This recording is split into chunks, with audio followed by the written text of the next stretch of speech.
भजत कृपा करिए रघुराई। इतना सुंदर अवधि में लिखे हैं और बार बार सुना गया है। भजय के जपय के नाम जपत मंगल दिशि दसहु, सब अवधि में लिखा है। नाम जपत मंगल दिशि दसहु, हाय कुहाय अनख आलसहु। भाव से जपो, भाव से जपो, कैसे भी जपो बस। एक तुलसीदास का लिखते हैं कि तुलसी अपने राम को रीझ भजो या खींच।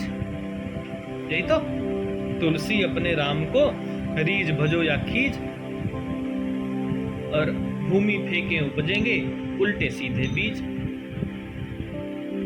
भूमि फेंके उपजेंगे उल्टे सीधे। तो बोले नाम जपत मंगल दिशि दसहु, दसों दिशाओं में मंगल। और क्या बोले? बोले कि नाम जपत भव सिंधु सुखाई। मात्र जपने मात्र से इतना होना है। कोई भी यात्रा हम नहीं कर पाते तो क्या करते हैं? बच्चा अभी रोने लगे, उसे ऊपर चढ़ना हो, जैसे बेड पे चढ़ना होता, छोटा बच्चा उसे बेड पे चढ़ना है, चढ़ नहीं पा रहा है, तो क्या करता है वो?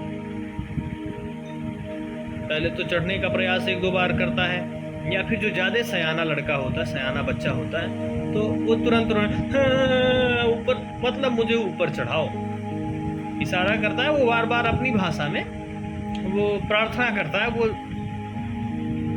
पुकारता है, मुझे ऊपर चढ़ाओ, ऊपर चढ़ाओ। बस वही है ये भजन। भजन का माध्यम कारण यही है। भजन जो माध्यम मिला हमें, यही कारण है कि हमको ऊपर चढ़ाओ। हम कैसे भी नाम जप करें। तुलसी अपने राम को रीझ भजो या खींच, आप क्रोधित होकर के भी उनको भजो, भजो बस। नाम जपत भव सिंधु सुखाई, ध्यान रखिएगा। तो बच्चा जैसे रोता है तो उसको उठा लेती है ना माँ, और अपनी गोद में बिठाती है। पिताजी उठाते हैं, अपने कंधे पे बिठा लेते हैं, ऊंचा चढ़ा लेते हैं उसके रोने मात्र से। तो हमको भी रोना ही तो है, क्या करना है? और नहीं चढ़ पा रहे हैं हम, को चढ़ाओ ऊपर, ये कह के बस नाम जप करना है। मात्र नाम जप करिए, बस हो गया पूरा। उसके लिए अलग से कोई विधि हमसे नहीं हो पा रही है, कहाँ हो पाएगी? समय तो बड़ा हमारा प्रदूषण का समय है साहब। इतना प्रदूषित हो गया है हमारा समय, हमारा समाज, हमारा रहनी हमारी खानगी पीनगी, जितना कुछ है इतना प्रदूषित है कि हमसे नहीं होता। तो हम रो सकते हैं ना कि मम हृदय भवन प्रभु तोरा, तामे आई बसे बहु चोरा। हे प्रभु, हे नाथ, हे दीन दयाल, हे बिरधि संभारी, हरहु नाथ तुम संकट भारी। हे कृपा सिंधु, हे मेरे माई बाप, कुछ नहीं यार, अपना जैसा भी आपका भाव आए, जो कह के आप उनको भजना चाहो, बस प्रार्थना करो कि मम हृदय भवन प्रभु तोरा, तामे आई बसे बहु चोरा। मैं एकल अमित वट मारा, मैं अकेला हूँ और रास्ते अमित हैं, बहुत रास्ते हैं, और मैं वट मारा मन रास्ते में भटक गया हूँ। इस रास्ते को मैं पार नहीं कर पा रहा हूँ। मैं एकल अमित वट मारा, को सुने न मोर पुकारा। मैं इन संसारियों को, इस समाज को पुकार रहा हूँ, लेकिन मुझे कोई रास्ता नहीं बताता। कोई मुझे मेरी पुकार नहीं सुनता है। कहाँ सुनेंगे भाई? संसार वाले हमारी पुकार सुनेंगे या हमारा उपहास करेंगे? उनके सामने हमें रोना ही नहीं है। हमें तो उनके सामने रोना है जिनके सामने रोने की वो बाट निहार रहा है कि ये मेरे सामने रोए। बस अपना रोने का मतलब विरह,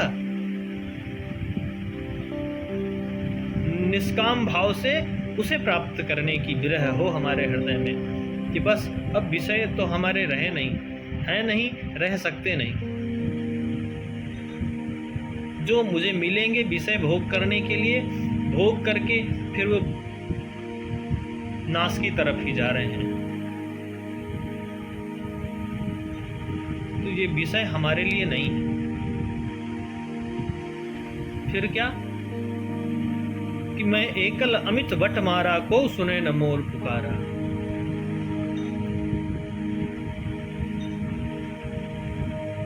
मम हृदय भवन प्रभु तोरा, तामे आई बसे बहु चोरा। इसमें बहुत से चोर आकर के घुसे बैठे हैं साहब। काम है, क्रोध है, ईर्ष्या, द्वेष, अविद्या, अस्मिता, राग, अभिनिवेश, मद, मात्सर्य, काम, क्रोध, लोभ, मोह, ऐसे चोर हमारे हृदय में घर करके बैठे हैं, डेरा जमाए हैं। मैं एकल अमित बंटवारा, को सुने न मोर पुकारा। इतने दुश्मनों से मुझे अकेले को लड़ना है। रास्ता बहुत है, किस रास्ते पे भागूं मैं? भाग नहीं पाता। बहुत सारे रास्ते लोग बताते हैं, कोई कहता इधर से जाओ, कोई कहता उधर से जाओ। मुझे नहीं पता किस रास्ते पे जाना है। बस आप तक पहुंचना है मुझे। आप ही रास्ता दो, आप ही पहुंचा सकते हो। मैं एकल अमित बट मारा, को सुने न मोर पुकारा।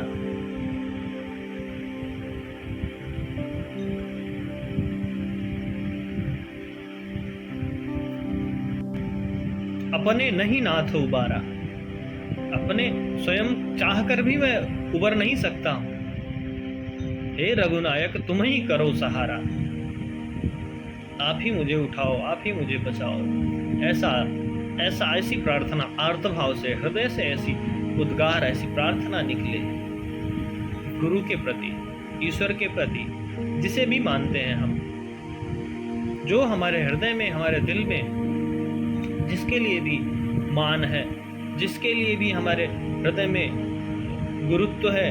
गुरुत्व में महान स्थान जिसके लिए है, वो भगवान हो सकता है, किसी का इष्ट हो सकता है, किसी का गुरु हो सकता है। उससे ऐसी प्रार्थना आप अकेले में करिए ना, वो सुनता है। आपने कई बार अनुभव किए होंगे, मैं ही नहीं कहता कि मेरा अनुभव है, आप भी कभी अनुभव किए होंगे। आपके मन में कोई द्वंद्व चल रहा होता है, आप सोचते हैं इसे मैं किससे कहूं,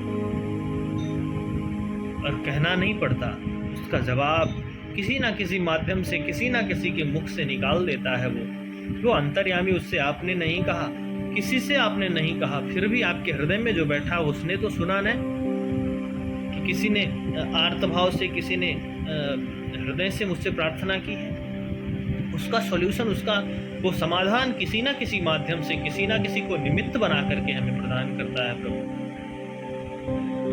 ऐसा दयावान, ऐसा करुणावान वो परमात्मा है, उसे छोड़ करके किसे भजा जाए? कौन है भजने लायक?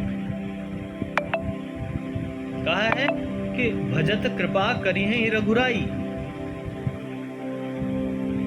भजत कृपा करी है रघुराई, और उसी कृपा की बात से ही बात चालू हुई कि बिनु सत्संग विवेक न होई, राम कृपा बिनु सुलभ न सोई। तो का राम कृपा कैसे होगी? तो राम कृपा ऐसे होगी कि भजत। ये प्रश्न भी मैंने किसी से नहीं किया, अपने ही चल रहा था अंदर कि बिनु सत्संग विवेक न होई, बिना सत्संग किए विवेक नहीं जागृत होगा। विवेक नहीं जागृत होगा तो संसार के तट, संसार का जो है वैराग्य, उस तट पे हम कैसे पहुंचेंगे? और तट पे नहीं पहुंचेंगे तो किनारे कैसे लगेंगे? भाई, किसी समुद्र से बाहर निकलने के लिए, किसी नदी से बाहर निकलने के लिए हमें तट की आवश्यकता है ना, किनारे की आवश्यकता है, जहां उतरा जा सके, निकला जा सके, जिधर को बाहर हुआ जा सके जिससे। अब उस तट पे ही नहीं पहुंच पाएंगे, अर्थात संसार का तट वैराग्य है। इस संसार रूपी सागर से निकलने के लिए वैराग्य रूपी तट की आवश्यकता है, और तट पे पहुंचने के लिए सत्संग की आवश्यकता है। सत्संग के लिए प्रभु कृपा करेगा, तब सत्संग हो पे हमें पहुंचाएगा।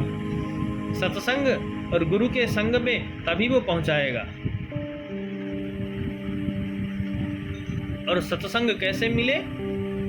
ये भजत कृपा, ये प्रश्न उठा और अंदर से ही जवाब भी मिला। किसी से नहीं कहा मैंने, किसी से नहीं पूछा मैंने, और तत्काल ये जवाब मिलता है कि भजत कृपा करी हई रघुराई। भजत कृपा, भजत कृपा करी हई रघुराई।